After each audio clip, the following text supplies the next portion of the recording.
నేను ఇప్పుడు ఇందులో ఒక పదార్థం వేయలేదండి, ఏం మర్చిపోయాను అనేది కామెంట్ చేయండి. చూసారా ఎంత బాగుందో కదా. మసాలాలో కూడా ఒక టిప్ చెప్పాను కదా, విన్నారా? చూసారా అండి, చక్కగా కూర అయితే రెడీ అయిపోయింది.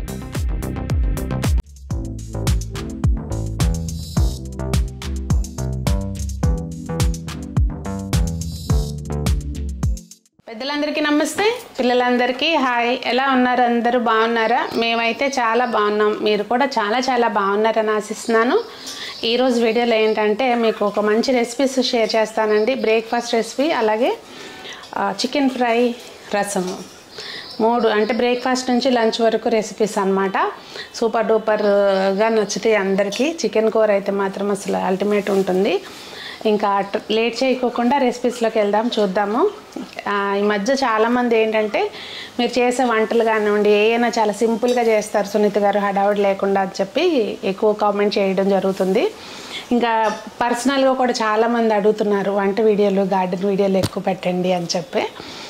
అందుకని చెప్పి ఎక్కువ ఈ మధ్య కాస్త అంటే నేను స్పెసిఫిక్గా రెసిపీస్ కోసం అనేది అయితే ఏ చేయనండి, మా ఇంట్లో వండుకునేయే షూట్ చేసి చూపిస్తూ ఉంటానన్నమాట, అంతే. ఇంకా అలాంటి సింపుల్ రెసిపీలు చూసేయండి. ఇదిగోండి, ఇక్కడ నేనైతే కేజీ చికెన్ తీసుకున్నాను. ఇక్కడ దీనిలోకి సరిపడినంత ఉప్పు, కొద్దిగా అల్లం వెల్లుల్లి పేస్టు, అలాగే 1 స్పూను ఆయిల్ వేసుకుని, మనము ఆయిల్ వేయటం అంటారు కదండి, అట్లా ఆయిల్ వేసేసుకోవాలి. అంటే మొత్తం చక్కగా అంతా కూడా ఎగరబెట్టేసుకోవాలన్నమాట. ఇవేంటంటే బ్రెడ్ మనం కొంచెం నెయ్యి వేసుకుని వేయించి ముక్కలు ఇలా చేసేసుకోవాలి. అయితే పచ్చిది కూడా చేసుకోవచ్చు, కాకపోతే నేను వేయించి చేస్తున్నాను. యూజువల్గా పచ్చిది చేస్తాము, కొంచెం వేయించి చేస్తే ఇంకొంచెం బాగుంటుంది. ఇది మొత్తం హోల్ వీట్ బ్రెడ్ అండి. సో హెల్త్ విషయంలో కొంచెం జాగ్రత్త తీసుకునే చేస్తాను నేను ఏదైనా కూడా. ఇంకా పోతే ఈ మూకుడు గురించి లాస్ట్ టైం ఎవరో 2-3 కామెంట్స్ పెట్టారు, ఈ మూకుడు ఎక్కడ తీసుకున్నారు అని చెప్పి. వంట పాత్రలు ఆల్మోస్ట్ సునీత హోమ్ డెకార్లోనే ఉన్నాయండి, అంటే మన షోరూంలోనే ఉన్నాయి. ఎవరికైనా కావాలంటే కనుక కాంటాక్ట్ చేయొచ్చు. అయితే ఇది ఇప్పుడు మూకుడు ప్రమోషన్ అయితే మాత్రం కాదండి, మళ్ళీ అడుగుతారని ముందే చెప్తున్నాను.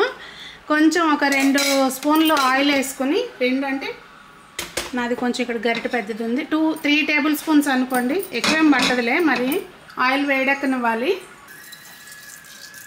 పొరపాటుగా నేను ఆవాలు ముందే వేస్తానండి, ఆవాలు వేయకండి ముందు. ఇక్కడ ఏంటంటే కొన్ని పల్లీలు వేయించుకోవాలి, వేయించి తీసుకున్నాక అప్పుడు అదే నూనెలోకి ఆవాలు వేసి చిటపటమన్నాక అప్పుడు నెక్స్ట్ ప్రాసెస్. ఇవైతే ముందు పల్లీలు వేయించి తీసుకోవాలి. ఇప్పుడు దీనిలోకి కట్ చేసినవి ఉల్లిపాయలు ఒక 2 వేసుకోవాలి, కొంచెం పసుపు, కరివేపాకు కూడా వేసుకోవాలండి. ఇవన్నీ వేసుకుని మంచిగా వేయించుకోవాలి, ఉల్లిపాయ వేగనివ్వాలి. ఉల్లిపాయ కొంచెం వేగంగానే ఈ టొమాటోలు ఒక 4 టొమాటోలు అండి చాప్ చేసుకున్నాను నేను చాపర్లో, ఇది వేసేసుకోవాలి. సన్నగా కట్ చేసుకునేనే వేసుకోవచ్చు, నేనైతే చాపర్లో వేసేసాను. ఇంక ఇది వేసేసుకొని మంచిగా వేగనివ్వాలి. కొంచెం రుచికి తగినంత ఉప్పు మనం ఇందులోనే వేసేసుకోవాలండి, అప్పుడే చక్కగా బాగా కలుస్తుంది మనకి మసాలా అనేది. ఇంత పడుతుంది ఉప్పు, అలాగే రుచికి తగినంత కారం మనం ఇప్పుడు ఇందులోనే వేసేసుకోవాలి. కాకపోతే కొంచెం వేగిన కారం వేస్తే బాగుంటుంది. చక్కగా వేగిపోయింది కదండి. ఇప్పుడు దీనిలోకి ఏంటంటే 1 స్పూను పంచదార వేసుకోవాలి. కొంచెం అంటే కట్టమిట్ట టైప్లో వస్తుంది అన్నమాట, బాగుంటుంది. ఎక్కువేం అవసరం లేదు, 1 స్పూను. అలాగే మనకి రుచి మనం ఎలా తింటామో అలా రుచికి తగినంత కారం వేసేసుకొని, కొంచెం ఈ కారం పచ్చివాసన పోయిన తర్వాత కొద్దిగా వాటర్ వేసుకోవాలి, ఎక్కువేం అవసరం లేదు, చాలా కొద్దిగా. చూపిస్తాను నేను. ఇదిగోండి, చూసారా చక్కగా వేగిపోయింది కదా. ఇప్పుడు దీనిలోకి ఏం చేయాలంటే కొంచెం ఒక ఎంఎల్ ప్రకారం చెప్పాలంటే ఒక 50 ml అనుకోండి. చూసారు కదా, ఇంతవరకు అంతే, ఇంకెక్కువ ఏం వేయద్దు, జస్ట్ అంత వేసి ఒక్కసారి జస్ట్ ఆ వాటర్ వేడెక్కేదాకా మనం ఉంచాలంతే. వన్స్ తెరలటం మొదలవగానే ఈ మనం చక్కగా కట్ చేసి పెట్టుకున్నాం కదండి వేయించి, ఇవన్నీ కూడా అందులో వేసేసుకొని కలిపేసుకోవాలి, అంతే. మన బ్రెడ్ పోహా రెడీ అయిపోయింది. ఛానల్లో నాకు తెలిసి స్టార్టింగ్లో పెట్టినట్టున్నాను నేను ఈ రెసిపీ. మా ఇంట్లో అయితే బాగా ఇష్టంగా తింటారు అందరూ. ఇంకా పైనుంచి మనము కావాలనుకుంటే సన్నకారపూస ఉందనుకోండి అది చల్లుకోవచ్చు ఇంట్లో ఉంటే కనుక. కొంచెం పిల్లలు ఇంకా ఇంట్రెస్టింగ్గా తింటారు. అయినా అసలు ఇలా చేసి పెడితే మామూలుగానే ఇష్టంగా తింటారులేండి. ఇంక ఇప్పుడు ఈ పల్లీలు పైనుంచి వేసేసుకుని మంచిగా కలిపేసుకుని గ్యాస్ ఆఫ్ చేసుకోవడమే. ఇంకా బ్రేక్ఫాస్ట్ అయితే రెడీ అయిపోయింది. ఇంక ఇది సర్వ్ చేసేసుకుని ముందు అప్పుడు కర్రీ సెక్షన్ మళ్ళీ కంటిన్యూ చేద్దాము. చూసారా ఎంత బాగుందో కదా. టిఫిన్ అయితే అయిపోయిందండి. ఇంకా టీ ఎంత సెక్షన్ అయిపోయినాక రసం పెట్టేసుకుంటే ఏంటంటే ముందు ఇవి మరుగుతూ ఉంటాయి కదా, అప్పుడు కూర చేసుకోవచ్చు. చింతపండు చారు పెడుతున్నాను, నిజానికి రసం కాదు.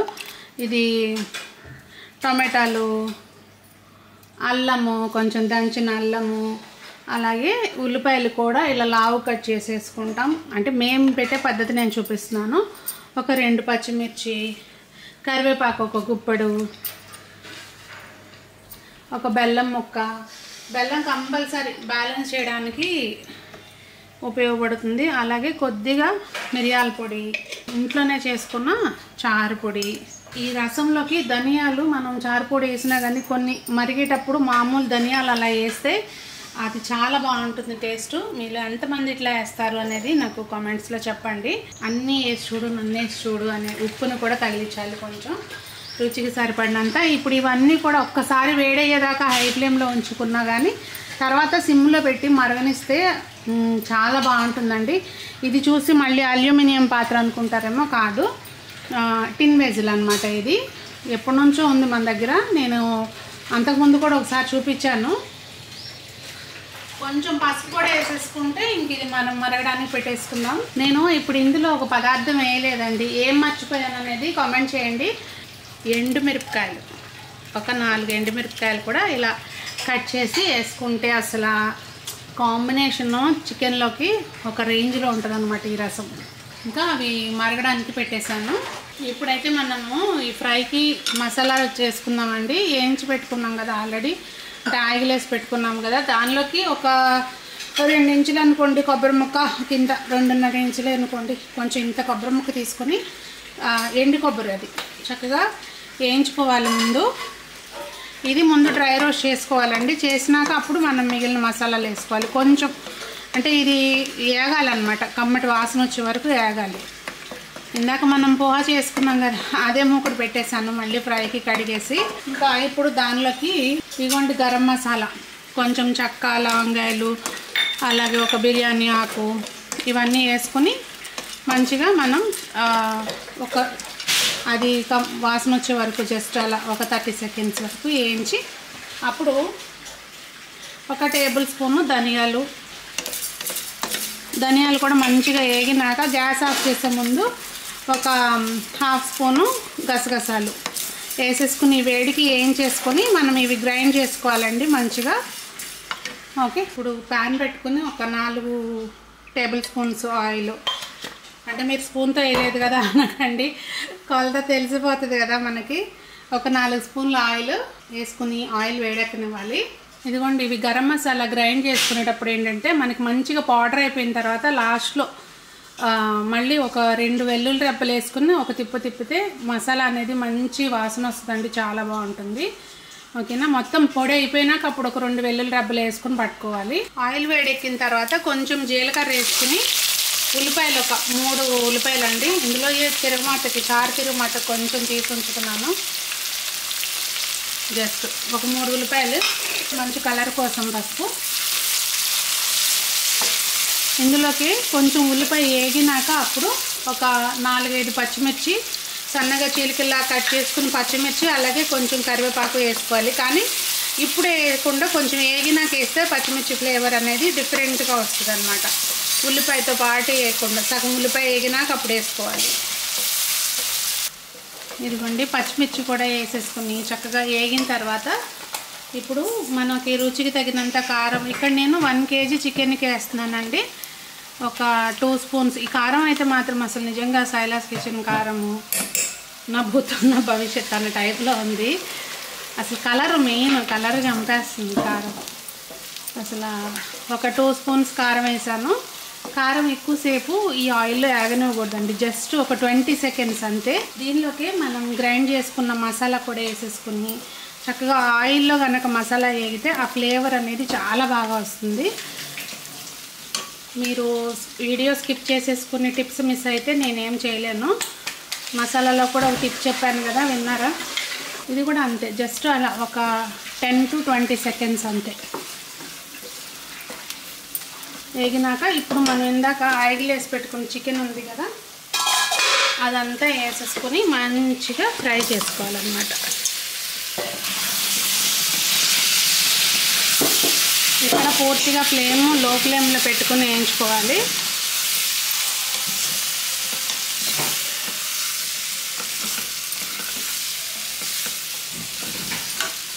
చూసారా అండి, చక్కగా కూర అయితే రెడీ అయిపోయింది. నేను గ్యాస్ ఆఫ్ చేసేసాను. మీకు కావాలనుకుంటే కొంచెం ఇట్లా నేనేం చేశానంటే చేతిలో ఇలా ఒక 2-3 స్పూన్లు నీళ్ళు చల్లాను. అలా కొంచెం నీళ్ళు చల్లుకుంటే మరి డ్రైనెస్ లేకుండా వస్తుంది అనమాట. ఫినిషింగ్ టచ్ కొత్తిమీర కొంచెం అలా చల్లేసి గ్యాస్ ఆఫ్ చేసుకోవడమే. అంటే నేను ఆల్రెడీ ఆఫ్ చేశాను అనుకోండి. ఇంకా చికెన్ ఫ్రై అయితే రెడీ అయిపోయింది. నేను ఇంకా మళ్ళీ విడిగా వేరే గిన్నెల్లోకి తీయడం అట్లా ఏమి ఉండదు. ఇంక ఇందులోనే ఉంచేస్తాను డైరెక్ట్గా. ఇదే డైనింగ్ టేబుల్ మీదకి వెళ్తుంది అనమాట. రసం కూడా తిరగమాత పెట్టేశానండి, అయిపోయింది. జస్ట్ అదేంటంటే మనం స్ట్రైనర్లో వేసి వడకట్టేసుకుని తిరగమాత పెట్టుకోవడమే. కొంచెం ఇందులో కూడా కొత్తిమీర ఫ్రెష్గా ఇప్పుడిప్పుడే మంది వస్తుంది, ఎక్కువ లేదు కానీ ఆ మధ్య పోసింది కొంచెం ఉంది, తెంపుకొచ్చి వేసామన్నమాట. అది రసం కూడా రెడీ అయిపోయిందండి. ఇంకా అదండి మరి ఈరోజు వీడియో. ఎలా ఉన్నాయి రెసిపీస్? బాగున్నాయి కదా.